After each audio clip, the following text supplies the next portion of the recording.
Hi friends, welcome back to my channel. Today my recipe గుంత ముద్దలు and వీటిని గుంత పునుగులు కూడా అని అంటారు.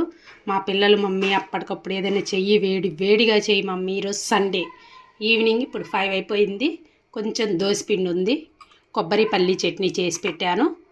ఇప్పుడు ఒకసారి మీకు తుంపి చూపిస్తాను. చూడండి ఎంత మెత్తగా ఉందో. చట్నీతో తింటే చాలా బాగుంటుంది, టొమాటో చట్నీతో కూడా చాలా బాగుంటుంది, అండ్ కారం చట్నీతో, ఆనియన్ చట్నీతో కూడా చాలా బాగుంటుంది. ఒకసారి ట్రై చేసి మీరు చూడండి. దీని ప్రాసెస్ ఎలా ఉందో ఒకసారి చూపిస్తాను రండి. హాయ్ ఫ్రెండ్స్, నేను మీ కుమారిని. టుడే మై రెసిపీ గుంత పునుగులు. ఇందుకు దోసపిండి. మా పిల్లలు ఏదైనా చెయ్యి మమ్మీ, వేడిగా ఆకలిగా ఉందన్నారు. ఏం చేయాలో అర్థం కాలేదు. ఇప్పటికిప్పుడు ఇంట్లో దోసపిండి ఉంది, కొంచెం దోసపిండి తీసుకున్నాను. కట్ చేసి పెట్టుకున్న పచ్చిమిర్చి వేసుకుంటున్నాను. కొంచెం ఆనియన్స్ వేసుకుందాము, కరివేపాకు వేసుకుందాం. మీకు కొత్తిమీర ఉంటే కొత్తిమీర కూడా వేసుకోండి. ఇందులోకి కొంచెం తగినంత పసుపు వేసుకోండి. ఇప్పుడు ఒకసారి మొత్తం మిక్స్ చేసుకుందాము. ఇప్పుడు ఇందులో కొంచెం సాల్ట్ వేసుకొని మొత్తం ఒకసారి మిక్స్ చేసుకుందాము. ఇప్పుడు కలుపుకున్న ప్యాటర్న్ ఇలా వండాలి. దీన్ని ఒక 10 నిమిషాలు మూత పెట్టుకొని పక్కన పెట్టేసుకుందాము. ఇప్పుడు స్టవ్ ఆన్ చేసుకుందాం. ఇందులో కొంచెం ఆయిల్ వేసుకుందాము. ఇది గుంత ముద్దల బాండి, నాన్ స్టిక్ది.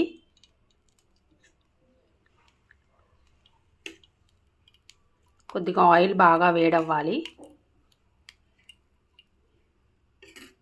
ఒకసారి మూత తీసి చూసుకుందాము. బాగా చూడండి, బబుల్స్ వచ్చేసాయి పైన. ఇలా ఉండాలి పిండి. ఇప్పుడు ఆయిల్ కూడా వేడైపోయింది బాగా. ఇప్పుడు సిమ్లో పెట్టుకుందాం దీన్ని. ఇప్పుడు దీంట్లో వేసేసుకుందాం. చూడండి అలా రావాలి.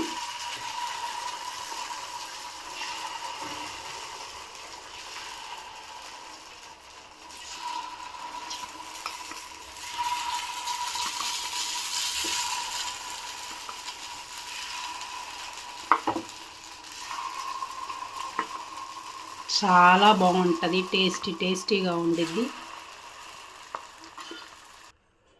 దీనిపైన మూత పెట్టుకుందాము ఒక 5 మినిట్స్.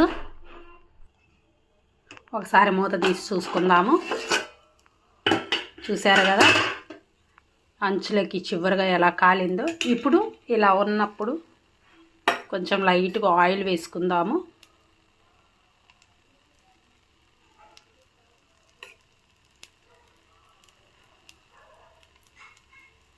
చూడండి ఇలా రావాలి. ఇంకొక 5 మినిట్స్ మూత పెట్టుకుందాం. ఒకసారి మూత తీసి చూసుకుందాము. బాగా అంచులు కాలిపోయినాయి. ఇప్పుడు టర్న్ చేసుకుందాం మనం.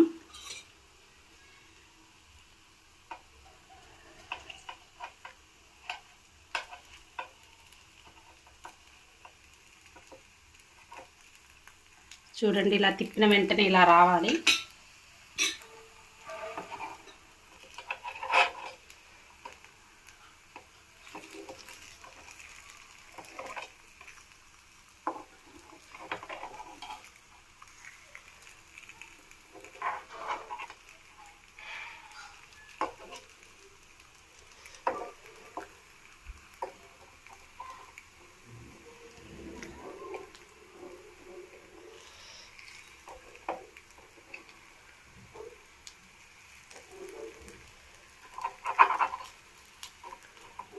మిడిల్లో చూడండి ఎంత బాగా కాలిందో రౌండ్గా. ఇంకొక 5 మినిట్స్ అలాగే వదిలేద్దాం. చూడండి గుంత ముద్దలు రెడీ అయిపోయినాయి. ఇలా అనంగానే ఇలా వచ్చేసేయాలి. చూసారా ఎలా టర్న్ అవుతున్నాయో. ఇప్పుడు మనం వేడిగా ప్లేట్కి తీసేసుకుందాము. ఇలా రావాలండి. నా వీడియో కానీ మీకు నచ్చినట్లయితే like, share, subscribe. Okay, thank you. Bye friends, bye. Stove off చేసేద్దాం. ఇప్పుడు ఒక ప్లేట్కి సర్వ్ చేసుకుందాము.